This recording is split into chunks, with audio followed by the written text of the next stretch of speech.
ఉన్నటువంటి విషయం మీ దృష్టికి వచ్చే ఉంటుంది.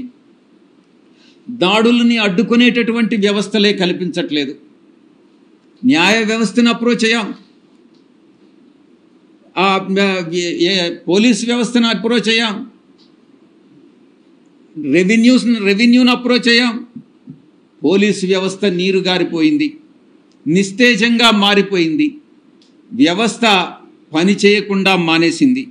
బాధితులు పడుతున్నటువంటి ఎవరైతే హింసకు గురయ్యారో, ఎవరైతే హింసకు లోనయ్యారో ఆ బాధితుల ఆక్రందనలు అన్నటువంటిది ఒక్కసారి చంద్రబాబు నాయుడు గాని ఆలకిస్తే, అదే ఆక్రందన తన కుటుంబ సభ్యులు చేస్తే ఎంత మనసు నొప్పిస్తుందో ఒక్కసారి చంద్రబాబు నాయుడు అర్థం చేసుకోవాలి అని నేను తెలియజేస్తా ఉన్నా.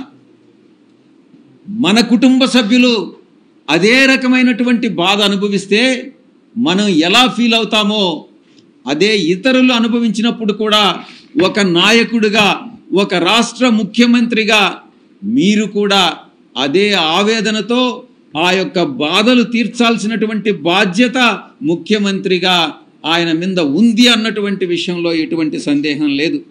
ఎన్నికల కోడ్ వచ్చిన తర్వాత, ఎన్నికల ఫలితాలు వెలువడిన తర్వాత 2 సందర్భాల్లో కూడా చంద్రబాబు నాయుడు, ఆయన కుమారుడు లోకేష్ ఇద్దరు కూడా ఈ రక్త చరిత్ర నేను అభివర్ణిస్తా ఉన్నాను. ఇది రక్త చరిత్ర, ఈ యొక్క చీకటి అధ్యాయంగా చరిత్రలో మిగిలిపోతుంది. 2024లో మొట్టమొదటిసారి చంద్రబాబు నాయుడు, నేను అనుకుంటాను 1999లో అధికారంలోకి వచ్చాడు. అది బీజేపీ పార్టీ వల్లనే.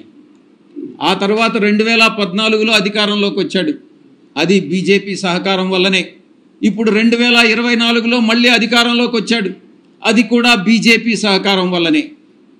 నేను చెప్తా ఉన్నాను, ఈ హింస ఇలాగే కొనసాగితే రాష్ట్రంలో బీజేపీ కూడా, రాష్ట్ర ప్రభుత్వంలో బీజేపీ భాగస్వామి కూడా ఉంది కాబట్టి బీజేపీకి కూడా ఈ బాధ్యత వహించాల్సి ఉంటుంది అన్నటువంటి విషయాన్ని నేను స్పష్టంగా చెప్తా ఉన్నాను. ఈ చంద్రబాబు నాయుడు ప్రారంభించినటువంటి ఇది ఒక సాంప్రదాయం, మంచి సాంప్రదాయమా, ఇది మంచి ప్రెసిడెంటా కాదా అన్నటువంటిది చంద్రబాబు నాయుడు విజ్ఞతకే వదిలేస్తా ఉన్నాం. దీన్ని ఏ రోజు కూడా ఒక ప్రామాణికంగానో ఒక ప్రెసిడెంట్గానో మీరు నెలకొల్పవద్దు చంద్రబాబు నాయుడు అని నేను చెప్తా ఉన్నా. ఎందుకంటే భావి తరాలకి మీరు హింసను ప్రేరేపించడం అన్నటువంటిది మంచిది కాదు, ఇది నేర్పించవద్దు అని నేను మీ అందరికీ కూడా నేను విజ్ఞప్తి చేస్తా ఉన్నా. ఎవ్వరు కూడా హర్షించరు, సభ్య సమాజం హర్షించదు. ఈ విషయం చంద్రబాబు నాయుడు గుర్తుపెట్టుకోవాలి.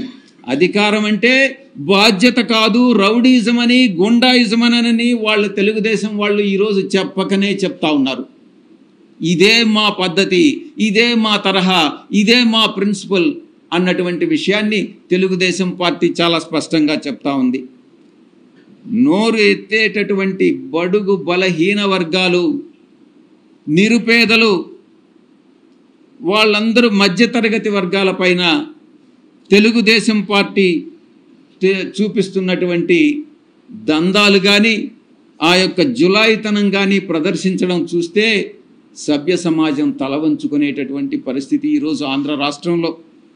యూనివర్సిటీలు వదలట్లేదు. యూనివర్సిటీలో వీసీలను నేరుగా వీసీల పైన దాడులు చేస్తూ ఉన్నారు. యూనివర్సిటీ రిజిస్ట్రార్స్ మీద దాడి చేస్తూ ఉన్నారు.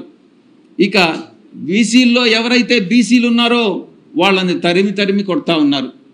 ఇది తెలుగుదేశం పార్టీ యొక్క పరిపాలనా విధానం. తమకు ఎవరైతే పడదో, తమకి ఎవరైతే వ్యతిరేకులో వాళ్ళని వెతికి పట్టుకొని దాడులు చేసి అమాననీయమైనటువంటి ఆ సంఘటనలన్నింటినీ కూడా షూట్ చేసి, వీడియో రూపంలో షూట్ చేసి దాన్ని సోషల్ మీడియాలో పెడుతున్నటువంటి పరిస్థితి ఈరోజు నెలకొని ఉంది. రాష్ట్రాన్ని బంగారు లాంటి ఆంధ్రప్రదేశ్ రాష్ట్రాన్ని ఏ రకంగా తగలబెడుతుంది ఈ తెలుగుదేశం పార్టీ అన్నటువంటి విషయాన్ని ఒక్కసారి కానీ తలుచుకుంటేనే కళ్ళ నీళ్ళు వస్తూ ఉన్నాయి. ఇది ఈరోజు ఉన్నటువంటి రాష్ట్రంలో పరిస్థితి. మంగళగిరిలో వేరే చెప్పాల్సినటువంటి అవసరం లేదు. లోకేష్ మనుషులు సోషల్ మీడియా కార్యకర్త, మా సోషల్ మీడియా కార్యకర్త రాజ్ కుమార్ పట్ల ఎంత అవమానకరంగా అమానుషంగా ప్రవర్తించారో, ఏకంగా ఎలా దాడి చేశారన్నటువంటి విషయం మనం వీడియోలో అందరం కూడా సోషల్ మీడియాలో చూసాం. ఇలాంటి ఘటనలు రాష్ట్రానికే కాదు మొత్తం దేశానికే అవమానకరం. ఈ దేశంలో ఆంధ్రప్రదేశ్ రాష్ట్రంలో ఇలాంటి సంఘటనలు జరుగుతున్నాయి అని అంటే అది కేంద్ర ప్రభుత్వం కూడా తల ఉంచుకోవాల్సినటువంటి పరిస్థితి. ప్రభుత్వంలో బీజేపీ కూడా భాగస్వామ్యంగా ఉంది కాబట్టి ఇప్పుడు జరిగిన దాడులన్నిటికి కూడా వాళ్ళు కూడా బాధ్యత వహించే పరిస్థితి ఉంటుంది. కాబట్టి కేంద్ర ప్రభుత్వం తక్షణమే స్పందించి రాష్ట్రంలో శాంతి భద్రత నెలకొల్పేదానికి, లా అండ్ ఆర్డర్ కంట్రోల్లో ఉండే విధంగా చర్యలు తీసుకోవాలని చెప్పి ఈ సందర్భంగా విజ్ఞప్తి చేస్తున్నాం.